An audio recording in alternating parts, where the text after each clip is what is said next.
23rd June 2018. The kids of Wild Wars Football Club were training as usual. All of them were between 11 and 16 years old, and they had a 25-year-old assistant coach with them. But the interesting thing was that coincidentally, today was the birthday of 4 of them. And on this occasion, it was planned that all of them would go to Timeline Cave to go on an adventure, but without informing anyone. The kids and their assistant coach leave their bicycles and bags outside and go inside the cave. But maybe they didn't know that this was going to be the longest hour of their lives, and their birthday celebration was going to be remembered by the whole of Thailand or the whole world. The cave was pitch black, extremely complex and claustrophobic. The kids had gone miles away in the cave, because this cave was 10 kilometers long below the mountain and 1 kilometer deep from the mountain. Immediately after this, it started raining heavily outside, and this rain was not going to stop for many months. Water was entering the cave rapidly, and as soon as they saw it, the whole cave was submerged, just like every time their head coach was training the other team for their upcoming tournament by keeping his phone on silent mode. After a while, when the head coach picked up his phone, he got multiple missed calls from the kids' parents, and after talking to the kids' parents, they found out that the kids had not reached home for hours. The head coach called everyone one by one, but none of the kids were getting their calls, not even their assistant coach. Fortunately, a kid received their call. Sang Paul, a 13-year-old boy. He was at home, and then he got the news that the kids were going to Timeline Cave. After seeing the kids' cycles and backpacks near the entrance of the cave, it was confirmed that the kids were still inside the cave. The rainy season had just begun. That is, it was going to last till November. Even if those 13 kids had survived in that dark cave, they would have been trapped there for months. But the question was, why was it so challenging to rescue the kids from there? And why was the whole world watching this rescue mission? More than 5,000 people, 17 countries' agencies, were working to make this impossible mission possible. Let's understand this whole story in detail. This is one of the largest cave systems in Thailand, 10 kilometers long and 1 kilometer deep under the mountains. There is only one way to go inside. This cave is also called the Sleeping Lady because the rock formation inside the cave looks like a reclining woman. The paths of the cave are pitch black and complex, narrow paths. So claustrophobic that even an experienced caver panics. Even an experienced caver starts crying during the rescue. I will tell you that later. In spite of the narrow paths everywhere, there were stalactites everywhere. They looked something like this. And in some places in the cave, the chamber was a little wide. This is the T section. And the cave splits into 2 paths here. And the children must have gone ahead of this path, which extends for roughly 10 kilometers. If the rain is low and the divers go inside, they had to face many difficulties because the water inside was never going to be stable. There were multiple cracks and fractures in the cave, and regular water was coming from inside the mountain. It was kind of impossible for the diver to dive in visibility near zero. Cold water, completely dark cave. The diver himself does not know how high he is swimming from the surface. He was going to get hurt again and again by the stones of the cave. Divers had to dive in this small place for miles. They themselves did not know that they were going to get hurt by the stalactites ahead. This was an unimaginable and highly stressful rescue mission which the whole world was watching. And now begins one of the greatest rescue missions in history. And you are watching Thai Cave Rescue Against All Odds. Along with the local authorities in the town, special divers from the Navy SEALs of Thailand come. A crisis management team is set up to coordinate the rescue team. Multiple agencies from different countries were setting up camps outside and helping from their side. Thousands of people were putting their efforts selflessly as volunteers. Dozens of helicopters were circling the mountains to find other ways. The Navy SEALs of Thailand go to the cave for their first dive, but the water pressure inside was very high, and after a while they get injured and come out bleeding. But the children had no news. Vernon Ansberth, a British civilian, was an experienced diver.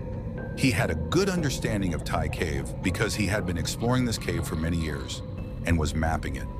He needed expert people out here. It was a good thing that Ansberth was here because he had good friendship with 2 best British divers and he could get the Thai Navy SEALs to contact them. John Wallenthan and Rick Stanton. John and Rick had been good friends for a long time, And they had a very good bonding because both had performed many rescue missions and had also done a body recovery mission together.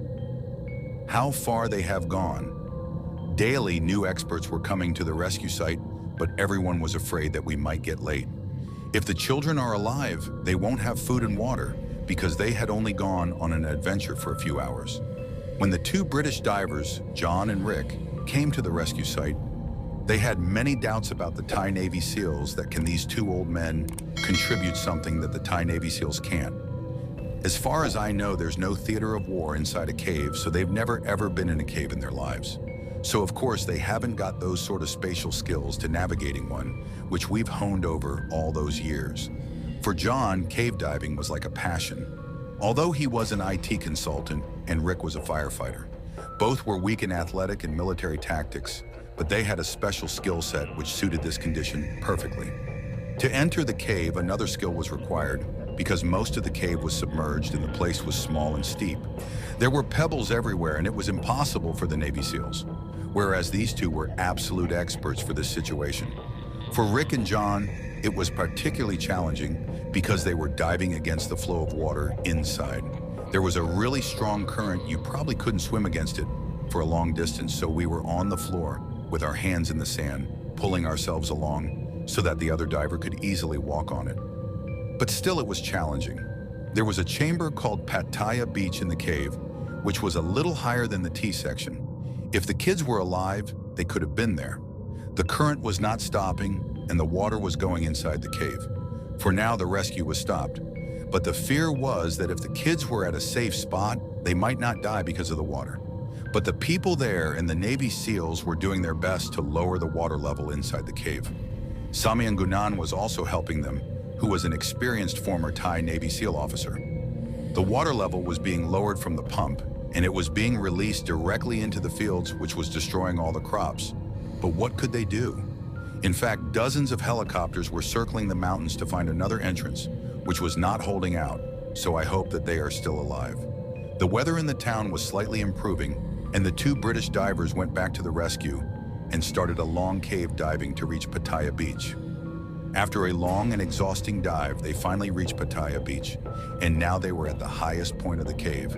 But they could not see any sign of the kids being there, and they had no intention of going further, because oxygen cylinders are a basic rule for divers. The rule was that only 1/3 of the kids were going to return, and the remaining 1/3 was going to stay in the reserve, but they had already broken this rule, and they did not want to give up. They were continuously moving forward in the cave system, and by now they had gone twice as far as they had come from the T section. It had been 6 hours since they had started diving, and the way they were moving forward, Ricky Stanton could smell the kids. I was sniffing the air, and then he noticed a light, and when he moved forward, he could hear voices, and when he turned on his camera, Monday, 1 week, and Monday. You have been here 10 days. 10 days. You are very strong. Dramatic scenes in Thailand against all odds.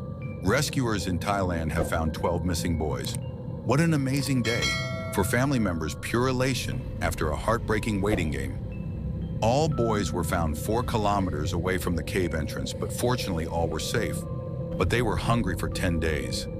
To survive the hunger in the cave, their coach taught them meditation and a series of breathing exercises to save energy. They were stopped from moving, although they were not getting food, but the water was dripping from the stalactites above. And that was their last source of water, and the rest of the water in the cave was dirty. All were at a height of 14 feet where there was no water, and this was the only place where the kids could survive. And the interesting thing was that the kids tried to dig the tunnel, and from the perspective of the mountain, the kids were almost 1 kilometer deep. So it was a bad idea, but what could they do? Quickly we realized that our problem was only just beginning. Finding them is one thing, but what are you going to do next? But you know, in this mission, finding the kids was the easiest part. The kids were found 4 kilometers away from the entrance. First of all, the experienced cave divers were panicking inside, and secondly, they had to dive and cover a 6-hour journey.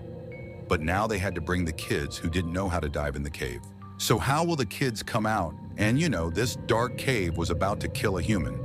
So the plan for now is this: they are trying to furiously pump as much water out of this cave as possible in previous cave rescues.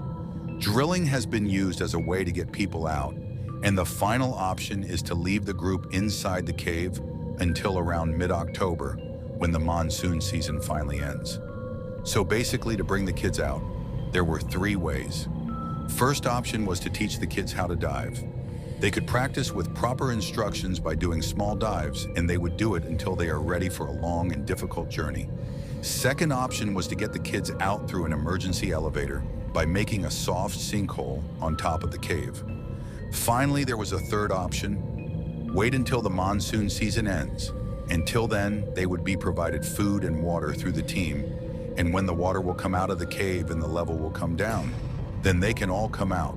However, for the people outside, there was no realistic option out of the 3 options. Teaching kids how to dive in such an extreme environment was not possible. While some kids were not able to dive, they were exhausted. They did not even get proper sleep diving. The kids in this claustrophobic cave meant that they would get a panic attack drilling. The soft sinkhole was also completely unrealistic. Where would they drill in the mountains so that they can reach the kids from the soft sinkhole? Although rescuers drill more than 100 holes, but in between big solid rocks would come, so this plan also fails. And in the end, waiting for the monsoon season to end was also foolish. The oxygen in the chamber was already dangerous. It had fallen from the normal 21% to 15%, which meant that the kids would die, and the monsoon season had just started, which was supposed to last till November. The team had to wait for almost 4 months, and maybe if it rains more, the kids would die. And now this rescue mission is entered by Elon Musk. Elon Musk also wanted to contribute in this rescue. He made a tiny kid-sized submarine to rescue the kids from there. The submarine was made very light, and the kids could be put in it and taken out. But this submarine was not used because, according to Vern Answorth, this was impractical, taking the kids in. They could have died of suffocation. And because the international media was giving coverage to this news, Answorth said it wouldn't have made the first 50 meters into the cave from the dive start point. Just a PR stunt. There was a controversy between the two in which Musk said to Answorth that he is a pedophile, and then Musk apologized for this because Answorth had defamation case on Musk, and in the same way back and forth was going on anyway. No one had a realistic plan, so Ricky Stanton had a crazy idea. What if the kids were injected with a sedative drug, ketamine, and the kids were transported from the cave and taken out? Till this time, Ricky Stanton was in touch with his old friend, Dr. Richard Harris. Harris was an anesthesiologist from Australia and a cave diver. He was 30 years old. But Harry was against this plan because the kids could be given only in a small amount. Otherwise, they could have died in 1 dose. The kids could be given only in water, and if the kids woke up, they could have a panic attack and they could have died. And then this news came. The kids were returning with the oxygen cylinder. But unfortunately, the oxygen cylinder collided with the stalactite and all the oxygen flowed into the water. And then the kids took their last breath.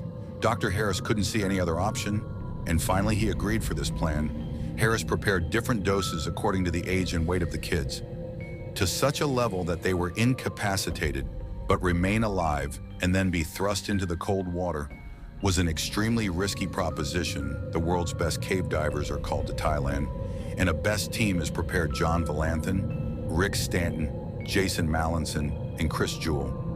The kids were trapped here for 16 days, and now the biggest rescue mission in the world. And the whole world was watching. The passage of the cave was very narrow and complex. Only 1 diver could take 1 kid. The kid was given a bed suit and 2 shots of sedative drugs to make the kid fully unconscious in a special diving mask. The kid's hand was tied so that his hand doesn't swing through a cable. The diver connects himself to the kid so that he doesn't get lost in the dark passage. The divers had to make sure that the kid is breathing properly. It was 1 in the afternoon and the kid's first journey begins. The kid's life was now in the hands of the divers. The worst fear was losing contact with the guideline and losing contact with the boy. The child's life that's in your hands, the child who's asleep. 3 more divers. Take the kid out of the cave, a very narrow passage of only 30 inches. There was no room for even a small mistake. Crooked dark roads and an expensive cargo. The kids' sedative effect was fading. The difficulty of the difficult situation had increased. It was a bad idea. They float in the kid's water and inject the dose in his feet. The whole thing is really fraught with mental strain. High stress. Almost 4 hours later, the kid and the rescue team had completed their journey. But the game was not over. The narrowest passage of the final chamber, where the tightest squeeze was, it was very difficult to fit the kid here. There were huge stalactites in the hole. However, facing the difficulties they move out of, there slowly and carefully with the help of the rope. I've been waiting to see. The boys are coming out. The buzz was amazing. It was quite incredible that we got the first 4 out. We weren't sure we would. Emotions were running high on the first day. 4 kids had successfully escaped, and it felt like the plan was working. But you know, one thing had changed. If they had rescued 1 kid, they would have been considered heroes. But now if they fail to rescue 1 kid, they don't know what will be considered. They were already under a lot of pressure. 8 kids and an assistant coach were left inside. We need to do it not once more, but twice more. The divers take the other 4 kids out of there. Second success, 4 more boys emerging from that cramped and flooded cave. All are now in hospital. But the real drama begins on the last day.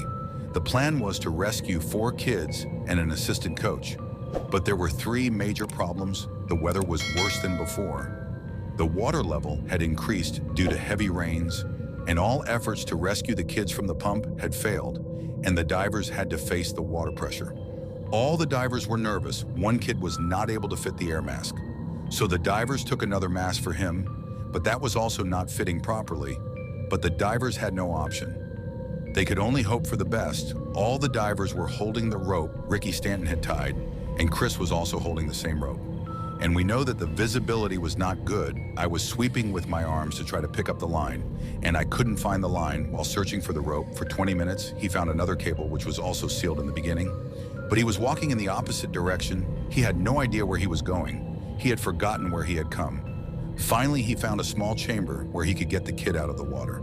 Chris was sitting in the chamber and crying. Tears were coming out of his eyes, thankfully. He recognized this place and he started. They are safe. They are out. They have done it. They have been rescued from that flooded cave. Millions of people around the world are breathing easier tonight after intense struggle with nature. The agonizing wait was over. Unreal. Amazing 13 out of 13. It's not only lucky number anymore. Things that seem impossible aren't always so difficult. Things can be achieved and amazing things can happen. One of the greatest rescue of all time, a success story. More than 5,000 people, more than 200 rescuers military worked on this mission agency of many countries completed the mission. It was like a miracle. And this mission became an example of humanity when the whole world was celebrating. Dr. Harris got a news that his father is no more. He was fighting with Parkinson's disease when he needed his daughter. He was here saving the kid. This was his intention. They say he was infected and died within a year. Barrett Pegbara and Samayan Gunan both went to Thailand to save this football team. So guys, let's end this documentary here.